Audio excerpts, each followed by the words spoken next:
Silva, repórter aqui da Gazeta Regional, e agora nós vamos começar uma série de vídeos para falar sobre o tombamento de patrimônios históricos aqui de Mogi das Cruzes. Hoje eu estou com o chefe de divisão de tombamento e arquivo histórico, o Birajara Nunes, que vai contar pra gente um pouquinho sobre esse assunto. Seja muito bem-vindo, fique à vontade. Eu que agradeço. E para começar, eu queria que você contasse e explicasse para o pessoal o que é o tombamento de patrimônio histórico. Tá. Bom, o tombamento é uma espécie de proteção, né, onde o bem, seja ele material ou imaterial, ele passa a ser protegido e qualquer tipo de intervenção ou alteração no bem, até mesmo traslado, né, quando o bem é, por exemplo, uma obra de arte tombada, se ela for removida do local, for levada para outra cidade, através do instrumento de tombamento, necessariamente o proprietário precisa comunicar o Conselho de Patrimônio sobre esse transporte, né? Nos patrimônios físicos, materiais, qualquer tipo de intervenção, a partir do momento que o imóvel é tombado, ele precisa passar por uma série de diretrizes e apontamentos feitos pelos órgãos de proteção. Então, intervenções de pequenos reparos, até mesmo pintura, né? Dependendo do tipo de tecnologia construtiva do bem, precisa passar por uma orientação e também aprovação nas esferas de proteção ao patrimônio. E eu queria que você explicasse também como funciona, né, essa manutenção, que ela é através da Lei de Incentivo à Cultura. Eu queria que você explicasse um pouquinho melhor. A questão da proteção, né, quando o bem é tombado, o proprietário, algumas vezes ele pode, né, comunicar, né, que ele não tem aí condições de manter o bem, né, até mesmo por uma questão onerosa. A própria forma de construção, a tecnologia, hoje dificilmente você encontra mão de obra fácil, aí, né, com muita facilidade para fazer as intervenções. Então, o Poder Público, aqui a Secretaria de Cultura de Mogi, a Prefeitura, implantou já há algum tempo a Lei de Incentivo à Cultura, onde através de captação de renúncia fiscal feito pelo município, o proprietário pode apresentar projetos e captar recursos para que o bem possa passar por intervenção. Sim. E qual que é a principal importância que o Conselho tem para os patrimônios aqui de Mogi?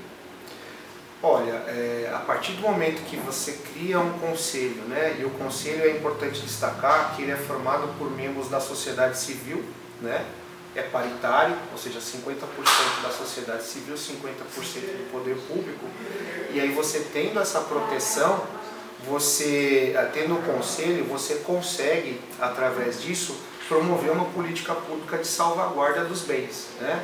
Então, toda cidade tem a sua identidade, tem a sua história, e o Conselho de Preservação do Patrimônio ele surge para isso, para preservar e manter viva essa memória.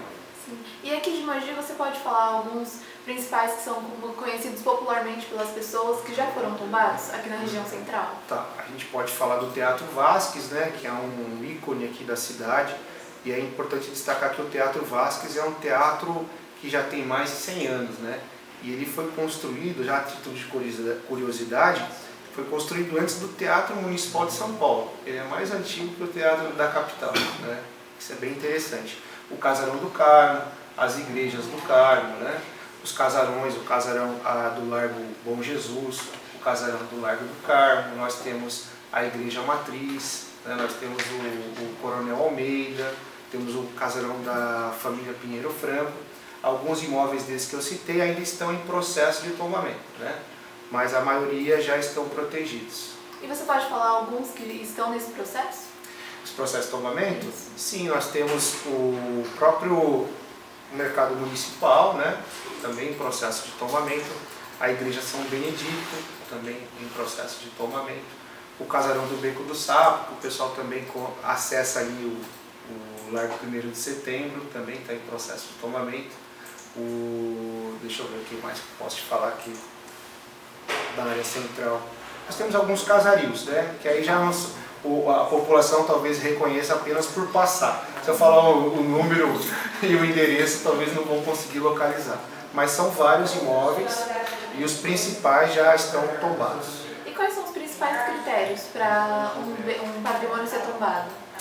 Olha, começa pela questão histórica, né? A historicidade, a gente também tem a referência sobre a importância, às vezes alguma personalidade, uma pessoa importante, né, aqui da cidade residiu nesse imóvel. a tecnologia construtiva também. Então, os imóveis de taipa, né, feitos com arquitetura de terra, principalmente do período colonial e do período imperial, são imóveis que têm uma relevância extremamente importante, até para a gente poder manter viva, né, essa memória dessas construções que já são seculares, né? Sim. E eu queria que você explicasse, porque tem como ser tombado aqui pelo município, né? Você estava explicando antes, e por aquela palavra que eu acabei esquecendo. O IPHAN e o CONDEFAT são órgãos de proteção ao patrimônio, né? Tem as suas instâncias. Então nós tivemos aqui em 2003, e o Conselho de Patrimônio completou esse ano, né, agora no dia 30 de maio, 20 anos de existência, de trabalho aí em prol a salvaguarda da nossa memória.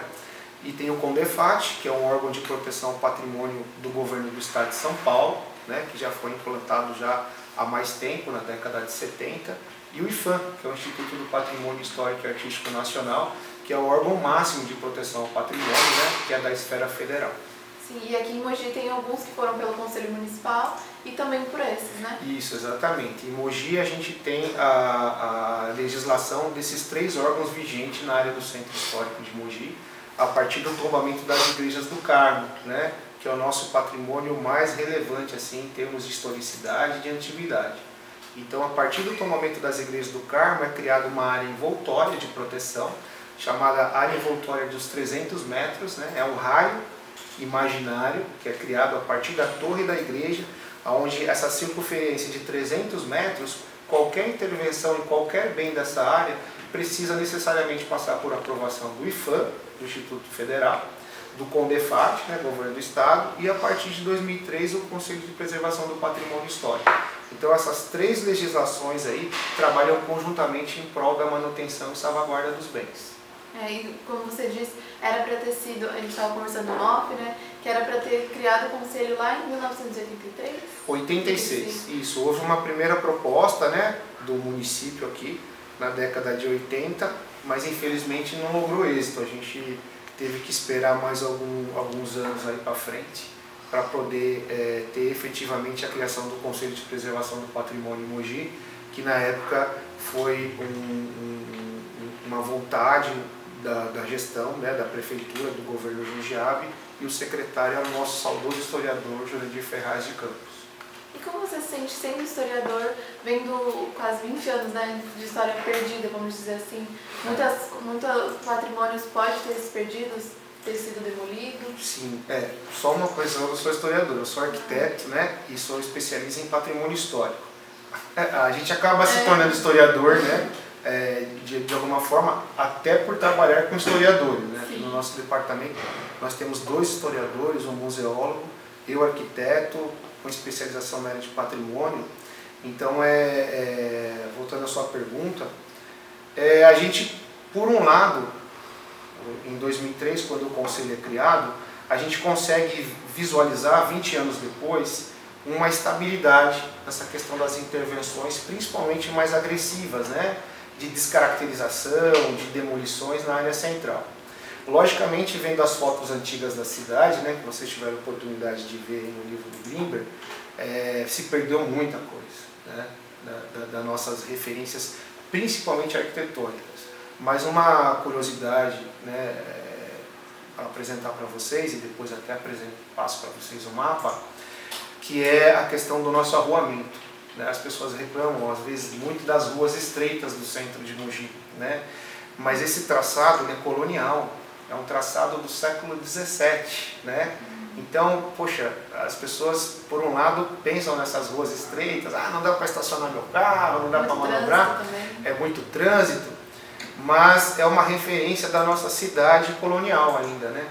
Então é bem interessante a gente registrar isso. As nossas ruas estreitas não é um mau planejamento, é que quando elas foram implantadas, construídas, era um período colonial, era século XVII, né? Era uma ocupação onde se passava cavalo, carroça, e isso a gente ainda tem como referência bem marcante no nosso centro da cidade.